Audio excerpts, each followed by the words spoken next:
Hey guys, it's Tony. So Code actually picked up March 12th, $800 calls. There's about 41,000 calls expiring this Friday for 800 bucks. 41,000, man. That's around a little under $12 million. Yeah, it's a little under 12. It's a little bit more than 41,000, but um, if if someone's gonna lose a shit ton of money or either make a shit ton of money by the end of this week.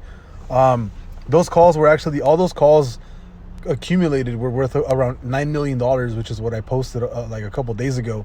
Now they're up to a little bit under $12 million. So that $12 million float right now is absolutely insane for GameStop, and all of those are going to expire this Friday. And the crazy thing is, what I noticed is that all of the biggest volume float for GameStop, all these calls are out of the strike for GameStop. So there's like one that I saw that was for 250, but everything else that's like super high interest or like has a huge volume float is 350, 300, 400, 500, 700, $800 for GameStop, which is absolutely insane. So there's either huge positions betting that GameStop is going to rally all the way past where we are right now, obviously by Friday, or someone or cumulatively a lot of people are going to lose a shit ton of fucking money.